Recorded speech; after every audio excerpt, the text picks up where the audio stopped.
आखिर खेसारी लाल यादव की पत्नी चंदा देवी ऐसा क्या बोल गई कादर अडवाणी और चिंटू पांडे के ब्रेकअप को लेकर। जी हां, आजकल कादर अडवाणी और चिंटू पांडे की ब्रेकअप की खबर काफी तेजी से चल रही है और ऐसे में सबका ही कहना है कि आखिर क्यों हो गया चिंटू पांडे और कादर अडवाणी के बीच ब्रेकअप। जी हां, इन दोनों की ब्रेकअप की खबर काफी तेजी से वायरल हो रही है, क्योंकि हम आपसे एक बता दें कि खेसारी के बाद से कादर अडवाणी का कोई प्यार मिला था तो वो थे चिंटू पांडे। जी हाँ, खेसारी लाल यादव के पास एक कादर अडवाणी चिंटू पांडे के साथ बहुत ज़्यादा खुश थे और ऐसे में इनकी खुशी सारी तस्वीर में आप काफ़ी अच्छे से देख सकते हैं। लेकिन हम आपसे एक बता दें कि आजकल इन दोनों के बीच भी दूरियां काफ़ी ज़्यादा बढ़ चुकी है। हम आपसे एक बता दें कि आजकल चिंटू पांडे और कादर अडवाणी के बीच ब्रेकअप भी होने लगा है। हम आपको यार ये सारी बातें तो खुद कादर अडवाणी बताती नजर आ रही हैं अपनी पोस्ट के जरिए। हम आपसे एक बता दें कि अब चिंटू पांडे और कादर अडवाणी के बीच धीरे धीरे दूरियां बढ़ने लगी है।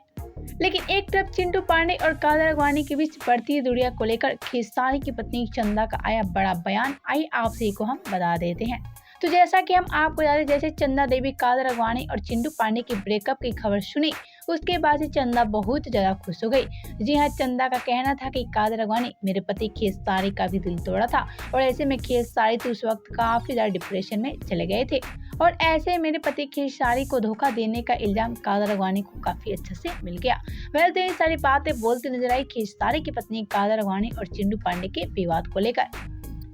तो आप सभी क्या कहना है चंदा देवी को लेकर, साथ ही आप सबका क्या कहना है खेसारी और चिंटू पांडे की इस खबर को लेकर, बताएं हमें नीचे कमेंट बॉक्स में।